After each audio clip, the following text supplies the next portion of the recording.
నమస్తే, welcome to Telugu రాజ్యం. ప్రస్తుతం మనతో పాటు ఉన్నారు అనలిస్ట్ భరద్వాజ గారు ఉన్నారు. సార్ నమస్తే. నమస్తే. సార్, ముఖ్యంగా రీసెంట్గా తానా కాన్ఫరెన్స్లో నటుడు రాజేంద్ర ప్రసాద్ చేసిన వ్యాఖ్యలు ఎలా చూడొచ్చు సార్? రాజేంద్ర ప్రసాద్ అంటే అక్కడ ప్రధానంగా ఆయన మాట్లాడింది ఏముందండి, కాంట్రవర్సీస్ ఏం మాట్లాడలేదు. తన గురించి తాను చెప్పుకున్నాడు. తన గురించి, తన నటనా ప్రస్థానం గురించి. అంటే ఈ మధ్యకాలంలో వేదికల మీద ఆయన మాట్లాడేటప్పుడు కొంచెం గందరగోళం జరగటము, ఆయన మాట్లాడే ధోరణిలో కాంట్రవర్సీస్ అవ్వటము మనం చూసాం. అంటే ఆయన వ్యక్తుల్ని సంబోధించేటప్పుడు కూడా సింగులర్లో వెళ్ళటము, వాడు వీడు అనటము, ఇలాంటివన్నీ చేస్తూ వచ్చాడు. ఈ క్రమంలో, ఈ ప్రాసెస్లో కొన్ని బూతులు వాడటం కూడా చేశాడు ఆయన. ఈ రకమైనటువంటి వ్యవహారం బాగా కాంట్రవర్సీ అయిపోయి ఇష్టం వచ్చినట్టు మాట్లాడేస్తున్నాడు, ఇతను మితిమీరి మాట్లాడుతున్నాడు అని తీవ్రస్థాయిలో, పర్టికులర్గా షష్ఠి పూర్తి తర్వాత జరిగినటువంటి 2-3 ఈవెంట్స్లో ఆ ధోరణి నడిచింది ఆయనది. అలాగే ఎవరికి గౌరవం ఇవ్వటం లేదు వేదిక మీద, ఎవరిని పడితే వాళ్ళని ఎలా పడితే అలా మాట్లాడుతున్నాడు అనేది తీవ్రమైన క్రిటిసిజం వచ్చిన తర్వాత ఆయనే ఆత్మవిమర్శ చేసుకుని సారీ చెప్పి నేను ఇలా మాట్లాడను అని చెబుతూ ఒక ప్రామిస్ చేశాడు ప్రపంచానికి. ఆయన ఏమంటాడంటే, నేను ఎవరి గురించి సింగులర్లో కూడా మాట్లాడను, రామారావు గారి పద్ధతి పాటిస్తాను అని చెప్పాడు. రామారావు గారి పద్ధతి అంటే ఆయన ఉద్దేశం ఏంటి, ఆయన ఎవరినైనా మీరు అనేవాడు, ఎవరినైనా గౌరవప్రదంగానే మాట్లాడేవాడు. సింగులర్లో ఎవరిని సంబోధించేవాడు కాదు, నువ్వు అనే మాట ఎప్పుడు వచ్చేది కాదు ఆయనకి. మీరు అనే మాట్లాడేవారు ఎవరితోనైనా సరే. అవతల వాళ్ళు తనకంటే పెద్దవాళ్ళైనా చిన్నవాళ్ళైనా మీరు అనే మాట్లాడేవాడు. ఆ పద్ధతిని నేను పాటిస్తాను అని చెప్పాడు రాజేంద్ర ప్రసాద్. చెప్పాడు. అయితే ఆయన తర్వాత దొరికిన పెద్ద వేదిక ఇదే, తానా వేదిక ఆయనకు దొరికిన పెద్ద వేదిక. ఆ వేదిక మీద ఆ స్థాయిలో మాట్లాడలేదు. కానీ అంటే జనరల్గా ఆయన మాట్లాడేటప్పుడు కొంచెం అవతల వాళ్ళ ప్రైవసీలోకి వెళ్ళిపోయి మాట్లాడతాడు. వీడు మనోడే అని మాట్లాడతాడు. ఆ వీడు మనోడే ఇలాంటివి కొంచెం ఇబ్బంది పెడతాయి. అలాగే ఇందులో కూడా చిరంజీవి మీద ఆయన ఏదో కామెంట్ చేశాడు అనేది బయట ప్రచారం జరుగుతోంది. కామెంట్ ఏం కాదు, నా తర్వాత బ్యాచ్లో చిరంజీవి ఉన్నాడు అన్నాడు. నా ముందు బ్యాచ్లో రజనీకాంత్ ఉన్నాడు, నా తర్వాత బ్యాచ్లో చిరంజీవి ఉన్నాడు అని మాట్లాడాడు సింగులర్లో. అది కొంచెం జనాలు పట్టుకున్నారు మళ్ళీ. అంతకు మించి నిజానికి చిరంజీవికి ఒక రకంగా గురువు రాజేంద్ర ప్రసాద్. ఏది ఫిల్మ్ ఇన్స్టిట్యూట్లో వాళ్ళు చదువుకున్నప్పుడు ఇతను 77కే సినిమాల్లోకి వచ్చేసాడు. అంటే చిరంజీవి కంటే సీనియర్. చిరంజీవి 78లో రిలీజ్ అయినటువంటి ప్రాణం ఖరీదులో హీరోగా నటిస్తే, హీరో కూడా కాదు, అది చిన్న పాత్రే. చంద్రమోహన్ హీరో యాక్చువల్గా ఆ సినిమాలో. అయితే రాజేంద్ర ప్రసాద్ 77లో వచ్చినటువంటి స్నేహం సినిమాలోనే నటించాడు.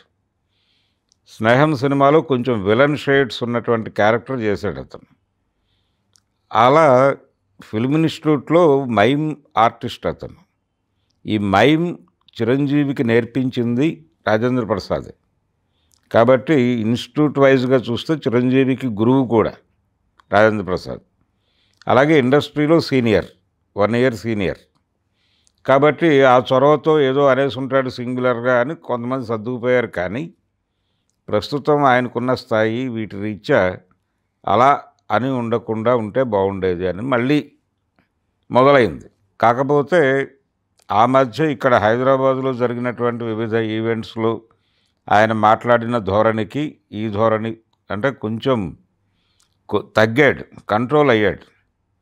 తొందరపాటు వ్యాఖ్యలు చేయటము, వాడు వీడు అనటము, అలాగే వేదిక మీద బూతులు వాడటము, ఇలాంటివి జరగలేదు. ఆ మేరకు రాజేంద్ర ప్రసాద్ని అభినందించాలి. కానీ ఇటీవల ఆయన డేవిడ్ వార్నర్ మీద చేసిన వ్యాఖ్యలు కానీ, అదేవిధంగా అలీ మీద చేసిన వ్యాఖ్యలు కానీ, ఇటు సమాజంలో కూడా కొంత మైనారిటీ వర్గం కూడా భగ్గుమన్న పరిస్థితి. సో దాన్ని తను దృష్టిలో పెట్టుకొని అలాంటి వ్యాఖ్యలు కూడా చేయలేదని అనుకోవచ్చు. డేవిడ్ వార్ని అన్నాడు, అలీని అదే బూతులు మాట్లాడేశాడు. అవును, ఆ బూతులు మాట్లాడుతూ అన్నాడు ఆయన. సంబోధించటం. లకారాన్ని సంబోధించాడు. అవును, లకారమే. లకారం ఇతన్ని సంబోధించాడు, అలీని. అతన్ని ఇంకోలా మాట్లాడాడు డేవిడ్ వార్న్. ఆ మాట్లాడే ధోరణిలో అంటే అవతల వాళ్ళు తనకు చాలా దగ్గర, సన్నిహితము. అంటే ఇది ఎలా తయారైందంటే చాలా సందర్భాల్లో తండ్రులు పిల్లల్ని కూడా అలాగే సంబోధిస్తారు.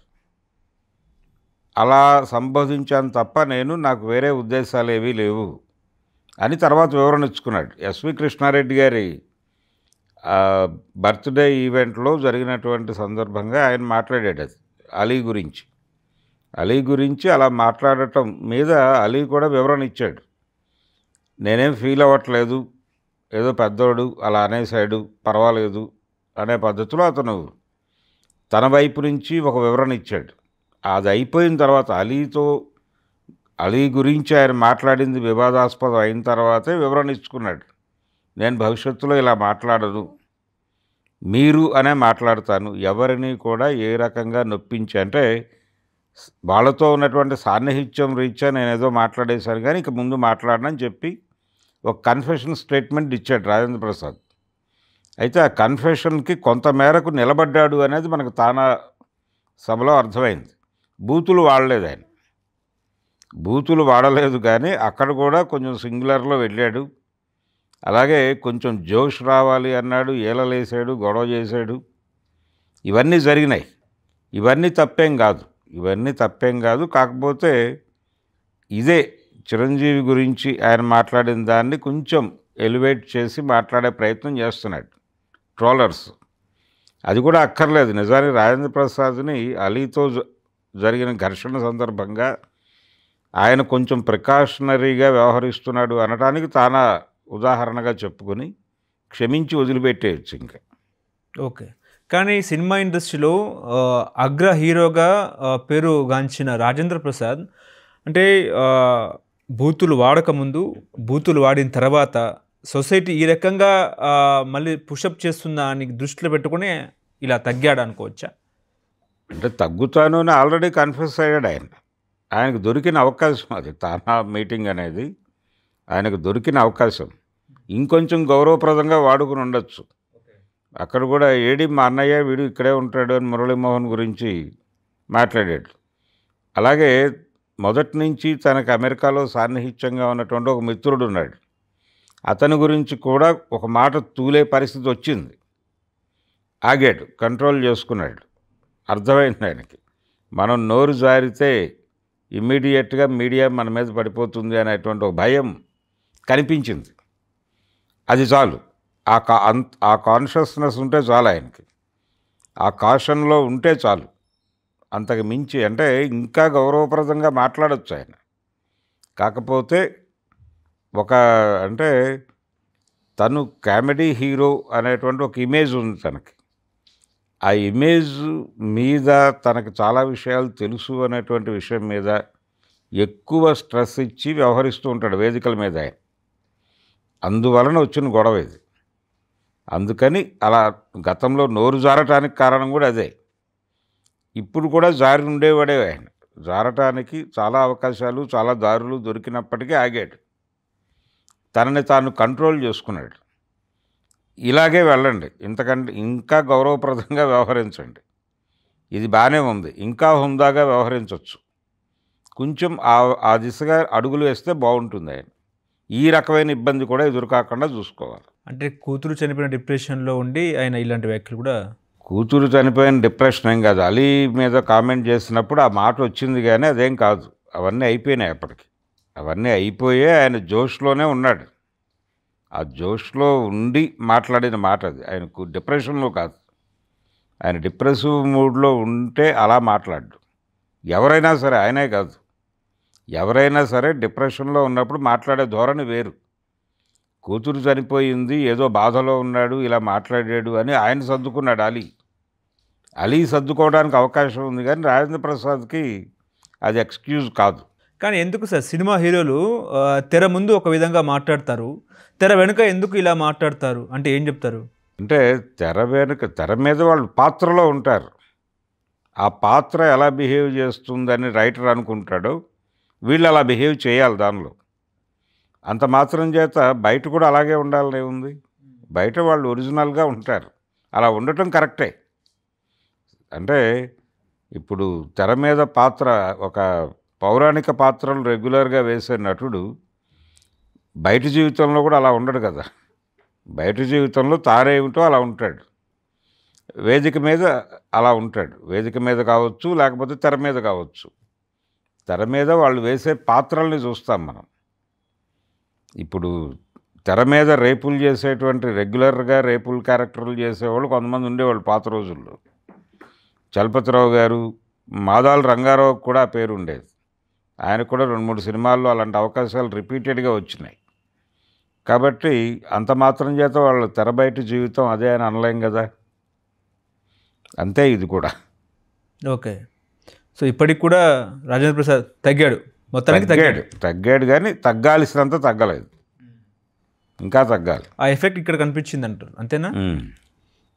అంటే అలీ వివాదం తాలూకా ఎఫెక్టు అది నేను తగ్గాను అని చెప్పుకోవడానికి ఒక అవకాశంగా తానా సభ ఉపయోగపడింది. హలో, తెలుగు రాజ్యం ఛానల్ చూస్తున్నారా? సామాజిక రాజకీయ జీవన చిత్రణే తెలుగు రాజ్యం. అతిశయోక్తులు అసత్యాలు ఉండవు. రాజకీయ కోణం కాదు, ప్రజా కోణమే కొలబద్ద. తెలుగు రాజ్యం వీక్షణ మీ ఉత్తమ అభిరుచికి నిదర్శనం.